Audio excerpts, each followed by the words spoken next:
Bien, jóvenes, comencemos con los ejercicios que vamos a hoy día. Comencemos con el primer ejercicio. No, estamos con... ¿Qué ha pasado aquí? Hay un error.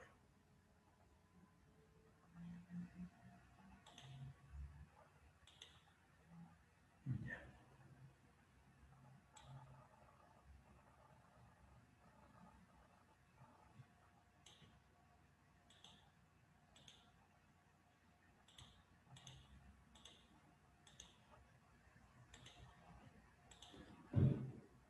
Bien, comenzaremos ahora sí.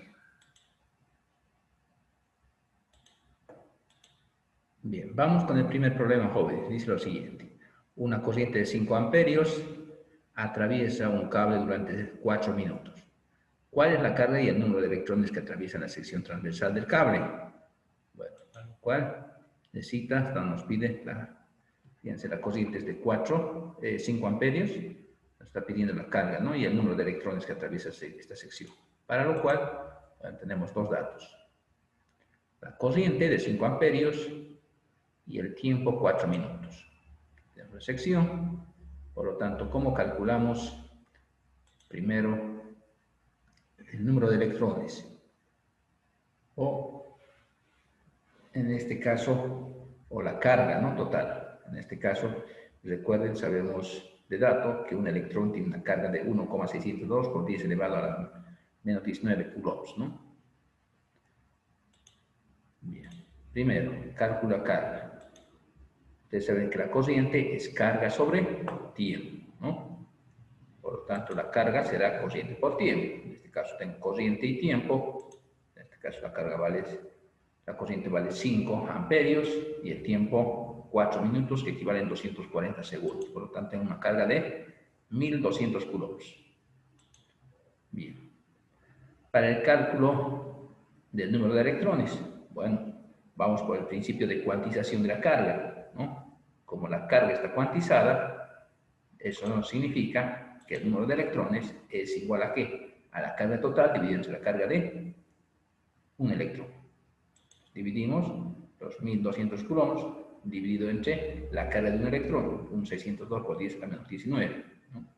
El signo no nos interesa porque no estamos buscando si es carga negativa o positiva. Lo que nos interesa es el número, ¿no? De electrones. Por lo tanto, el número de electrones nos da 7,490 por 10 elevado a 21 electrones. Bien, jóvenes, de esta manera hemos calculado la carga que atraviesa esta sección y el número de electrones que atraviesa en 4 minutos cuando la corriente es 5 amperios. Bien, este ejercicio será muy sencillo, así que vamos a pasar al siguiente problema. Vamos al siguiente problema. Dice lo siguiente. Un fusible en un circuito eléctrico es un alambre, ¿no? Alambrito, que está diseñado para fundirse, ¿no? Al fundirse el fusible abre el circuito. Así es, ¿no? Cuando se quema el fusible nos corta la energía eléctrica en la casa, ¿no? O sea, corta la corriente. Dice cuando excede el valor predeterminado. Se supone que el material a ser usado en el fusible debe fundirse para proteger al circuito cuando la densidad de corriente sobrepasa los 440 amperios por metro cuadrado. Entonces debe ser, o sea, ¿qué viene a ser esto? De densidad de corriente, la J, ¿no? J. ¿A qué es igual? A I sobre área. De ahí sale amperios metro cuadrado. La pregunta es, ¿qué diámetro de alambre de cilíndrico de cobre debe ser usado para hacer un fusible que limite la corriente en 0,5 amperios? ¿Qué número de alambre colocamos? Muy bien, vámonos. Entonces tengo la densidad de corriente, 440 amperios por metro, y la corriente máxima, 0,5 amperios. Nuestro fusible, el cálculo del diámetro fusible. Yo sé que J, que es la densidad de corriente, es igual a la corriente sobre el área de la sección del conductor. Por lo tanto, el área será I sobre J. Y por otro lado, el área es pi cuartos por diámetro cuadrado, si la sección es circular, ¿no? De donde el diámetro será raíz cuadrada de 4 veces I sobre pi por J, ¿no? Que es la densidad de corriente. Reemplazamos valores, entonces el diámetro vale 4, la corriente vale 0,5 amperios, tenemos pi, y la densidad de corriente 440 amperes por metro cuadrado.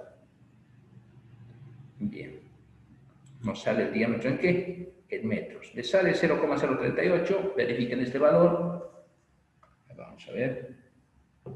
4 por 0,5 dividido pi dividido entre 440. Raíz de ese valor. Sí, que sale. Así es, ¿no? Sí, está bien. 0,038 metros. Ahora, ya que tenemos el diámetro, ¿no? Lo diremos, lo transformamos en milímetros, sería 38 milímetros, ¿no? Bueno, en función de esto podríamos ver el número, pero en este caso, bueno, solamente el problema nos dice el diámetro, ¿no? Es decir, el número de lápiz. Bien, joven, de esta manera se puede dimensionar, fíjense, el diámetro de un fusible.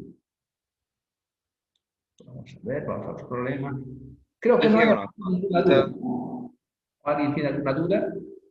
Una consulta sobre el fusible, el vidrio, ¿para qué? ¿En qué favorece en el fusible? ¿O podría ser algún de otro material, digamos de plástico?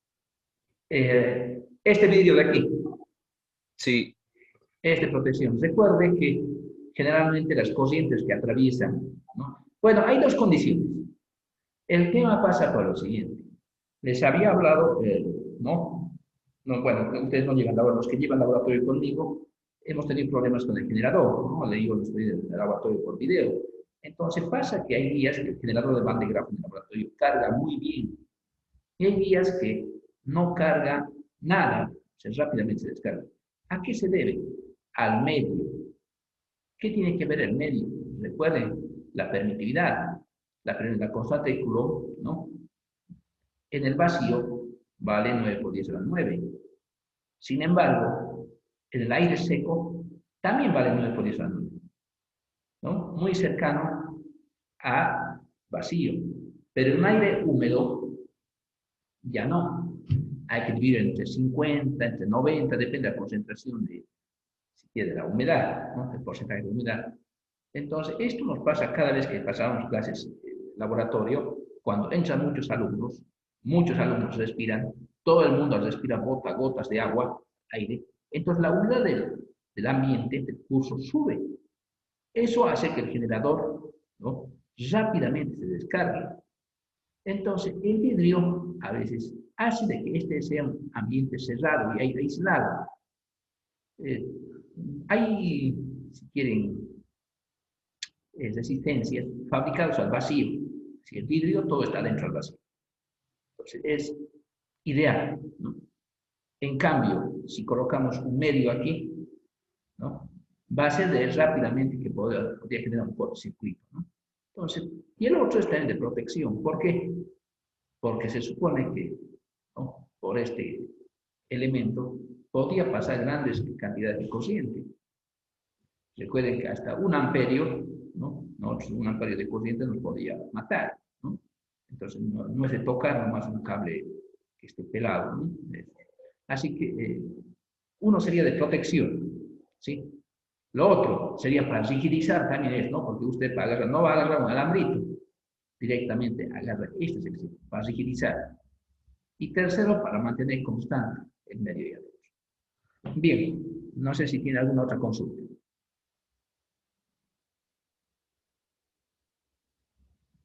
Creo que ninguna, ¿no? Ojo, el vidrio no afecta en la resistividad, ¿no? Nada que ver. El conductor de aquí adentro es el que decide si uno va a diseñar. Bien, vamos a otro problema. Vamos. Bien, aquí tenemos un solenoide, que es una bobina, varias vueltas, está formado por un devanado de 250 vueltas, ¿no? Muy parecido a un resorte, fíjense. Pero a diferencia de un resorte que está separado, ¿no? En el caso de una bobina, por el espacio se va a devanar, o se da vueltas de manera conforme. Es más, en algunos casos se dan varias capas, una encima de otra. Bueno, en este caso tenemos a una sola capa. Entonces, por el devanado de 250 vueltas, de cable aislado, de cobre calibre 16. O sea, diámetro 1,3 milímetros. En una sola capa, eso, en una capa, sobre una forma cilíndrica de 12 centímetros de radio, pregunto, ¿cuál es la resistencia del solenoide? Despreciar el grosor del aislante. Bueno, ¿a qué se refiere con aislante? Resulta, fíjense, aquí está el conductor. Encima del conductor se hace un baño, ¿no? De aislante. ¿Para qué? Para que no pase, imagínense, si no hubiera aislante, como hay contacto entre conductor y conductor, podría ser un cortocircuito. Directamente sería como colocar un conductor de este punto al otro punto. Entonces, para evitar eso, es que se coloca un aislante. Así, realmente la corriente va a circular en este sentido o en el otro sentido. Bien, veamos la solución de este problema. Tenemos el número de vueltas 250, el diámetro 1,3. ¿No? Este es el diámetro del alambre, no se olviden. En cambio, este es el diámetro de las espiras. Este dato es la resistividad del cobre, lo que dice cobre. Cobre, ¿no? De ahí sale por tablas, uno obtiene la resistividad del cobre. Hay varias maneras de colocar la resistividad. Una de ellas es en función de, fíjese, ohm por metro. Ohm por milímetros cuadrados sobre milímetros. Si simplifica un milímetro por milímetro, se va. ¿No? O también en algunos casos se coloca ohm milímetro cuadrado sobre metro. También está bien. ¿No? Bueno, en este caso hemos colocado, ya que está en milímetros, hemos colocado la resistividad en 172.000 ohm por milímetro cuadrado sobre milímetros. ¿No? Está bien la unidad. Ahí está, el diámetro, el radio, el eje del conductor, se refiere los 12 centímetros al eje, y la longitud de la bobina. Transformación de sistema al sistema internacional. Vamos al sistema internacional, ¿no?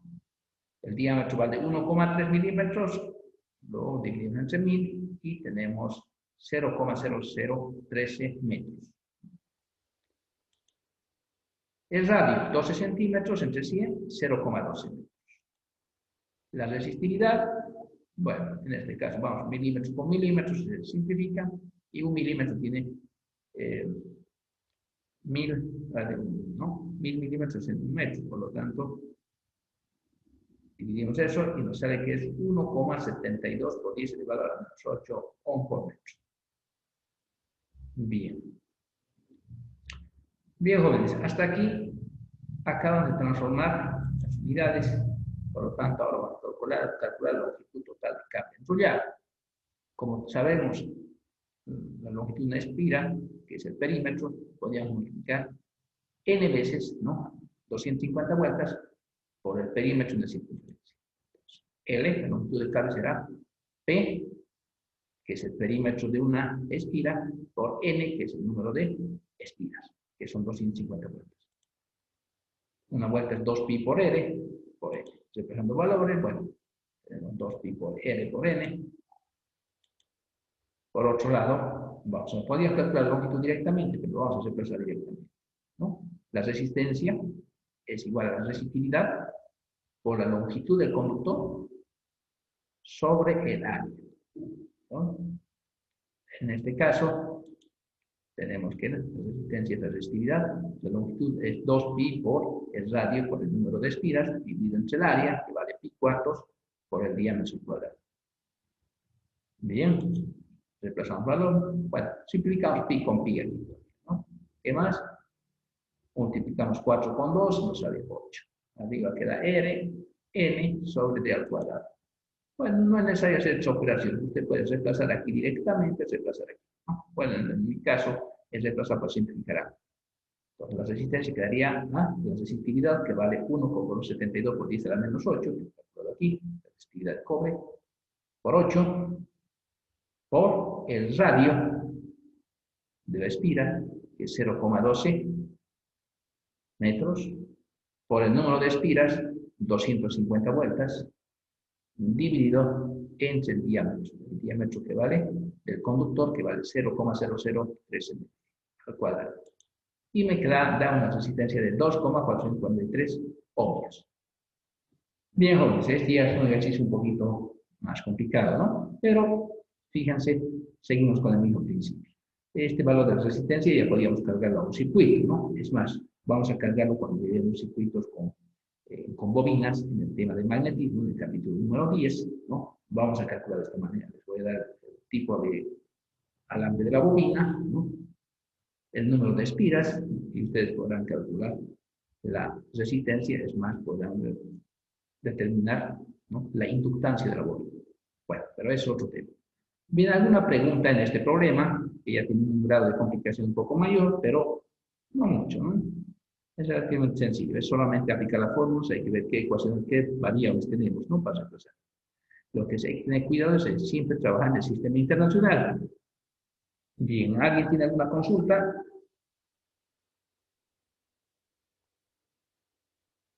Creo que ninguna, ¿no? Bueno, vamos a otro problema. Aquí, se va. Bien. Dice, un rayo cae cerca de un nadador, ¿no? Un rayo cae cerca aquí, que están nadando durante una tormenta, como se muestra en la figura. El rayo cae a una distancia de 35 metros y tiene una corriente de 78 kiloamperios. Si el agua tiene una resistividad de 30 ohms por metro, la distancia del nadador a lo largo de una línea radial recto, ¿no?, desde el punto en que cayó el rayo, es de 0,7 metros, ¿no?, y la resistencia de su cuerpo a lo largo de ese ancho es de 4 ohms, ¿no? O sea,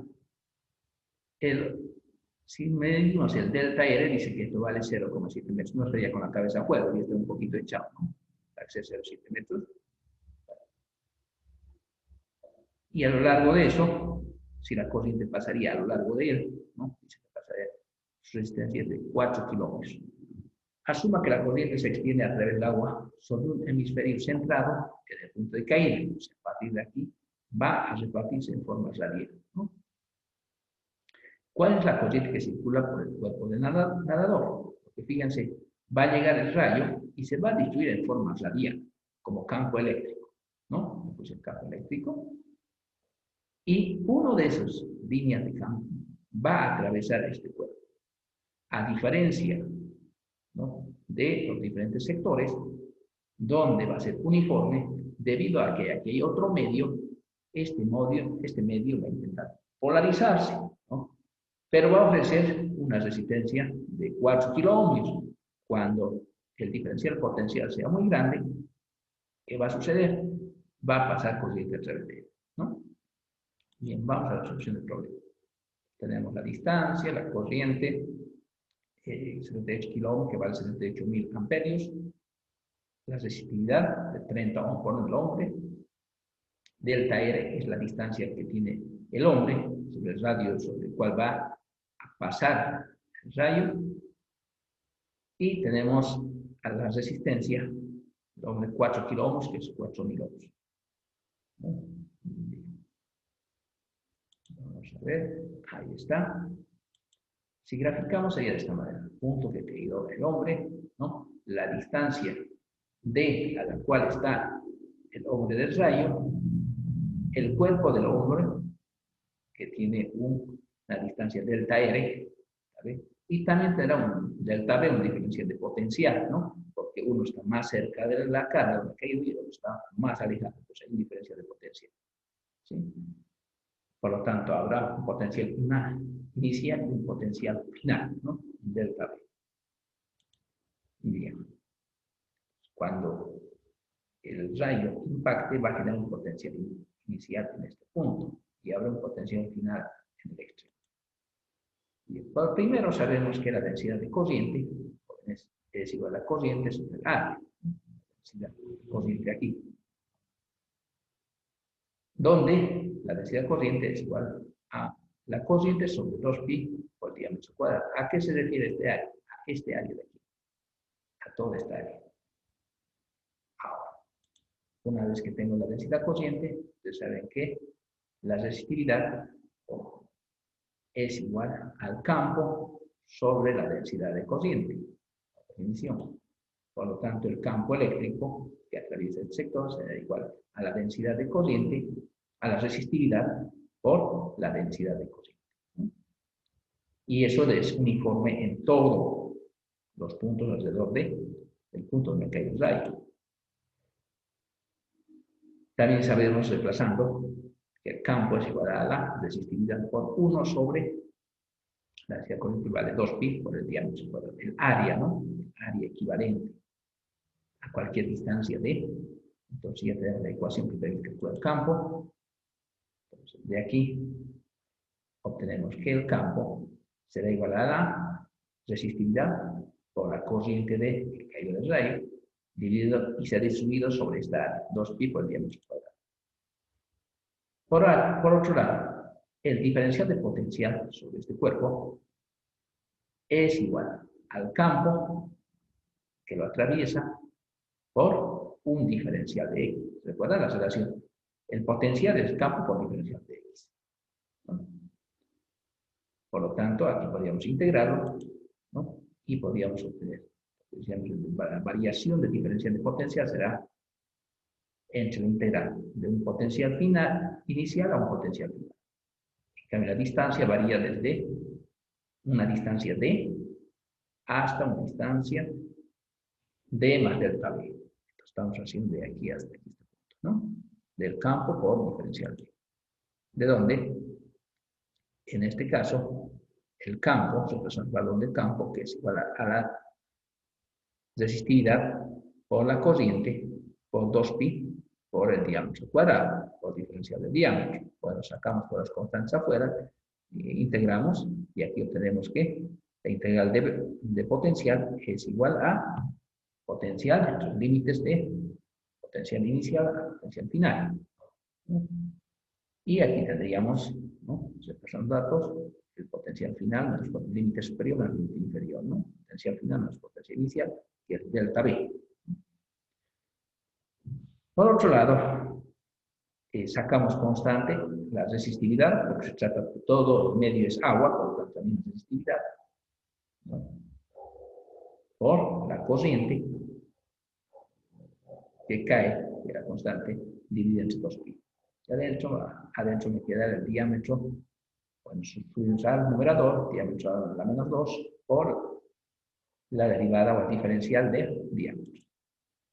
Integramos y tenemos que, en este caso, el potencial final menos potencial inicial menos, ¿no?, delta B. ¿Por qué menos delta B? Porque el potencial final, el inicial, es mayor que el inicial, por lo tanto aquí va a dar un valor negativo, igual sale menos, ¿no? Ahora, el valor es una constante, se copia, y la integral de la distancia del diámetro, si quiere, a la menos 2 es 1 sobre menos d, ¿no? De aquí tenemos en sus límites de d a d más delta e. Entonces, si reemplazamos los límites, tenemos que delta b, menos con menos se va, resistividad por la corriente sobre 2pi, 1 sobre el diámetro más delta e, menos 1 sobre d. Bien. Ahora, ya tengo el valor delta b. Por otro lado, la resistencia del hombre, por la ley de Ohm, yo sé que es delta B, la variación de potencial, dividida entre la corriente que lo atraviesa, donde la corriente que atraviesa al hombre es igual a delta B sobre la resistencia del hombre. Entonces, como tengo todos los datos, ahora calculamos, ¿no? Delta B vale la resistividad por la corriente sobre 2pi por 1 sobre el diámetro por delta R menos 1 sobre el diámetro. Todo dividido entre la resistencia del hombre. Conozco todos los datos, reemplazando. La resistividad vale 30. Nos da como dato. La corriente, 78.000 amperios. La resistencia del hombre, 4.000 ohms. ¿No? 4.000 ohms. Por 2pi, dividido en 1, dividido entre 35, más 0,7, que es la distancia a la cual está el punto extremo de la persona, menos el potencial, bueno, la potencial inicial, que está, o la distancia a la cual está, si quiere, el inicio de la persona. 1 sobre 35. Reemplazando datos, sabe que la corriente que va a atravesar la persona es 5,216 por 10 a la menos 2 amperios. ¿No? Sería más o menos, estamos hablando de 100, ¿no? Entonces, 2 ceros, 0,05 amperios. En otras palabras, es muy pequeñito, ¿no? No dañaría a una persona. Para que, por ejemplo, si es que la corriente hubiera sido de 1 amperio, en ese caso, bueno, y basta un 0,8, ¿no? En el agua. Entonces, en ese caso, podría haber, ¿no?, liquidado a la persona. En este caso, la corriente de un rayo generalmente está alrededor de unos 500.000, ¿no? No 78.000. Este valor tenía que ser mucho más grande. Por lo tanto, la corriente sería mucho, mucho más grande, ¿no? Si hay en el caso 500.000 esto, o 1.000.000, ¿no?, de amperios, que es generalmente la corriente de un rayo, bueno, la corriente que atravesaría al hombre sería mucho mayor, ¿no? Bien, jóvenes, aquí hay un ejemplo, ¿no?, de cómo se puede calcular a qué distancia tiene que una persona para que no haga daño. Bien, ahora todo esto depende también de esto, la resistividad del hombre, ¿no? Depende qué material tiene puesto. Entonces, su resistividad puede ser mucho menor. Por lo tanto, y también cómo está. Si está con un pie adelante, un pie atrás. Lo que conviene es colocarse con los pies firmes. ¿Para qué? Para que el delta B sea chiquito. Si el delta B es pequeñito, ¿y el delta B de qué depende? De la distancia, ¿no? Entonces, mientras mayor sea la distancia que separe los pies, el diferencia de potencial va a ser mayor. Bueno, se pueden analizar estas ecuaciones, ¿no?, que son un poco ideales, pero bueno, permiten tener una idea de cuál es la corriente que atraviesa una persona como cada uno.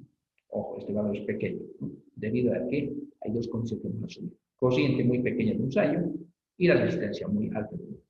Bien, jóvenes, ¿alguna pregunta, alguna duda?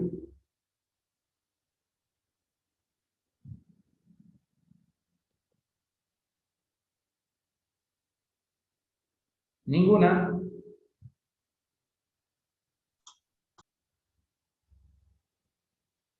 Bien, no hay ninguna pregunta.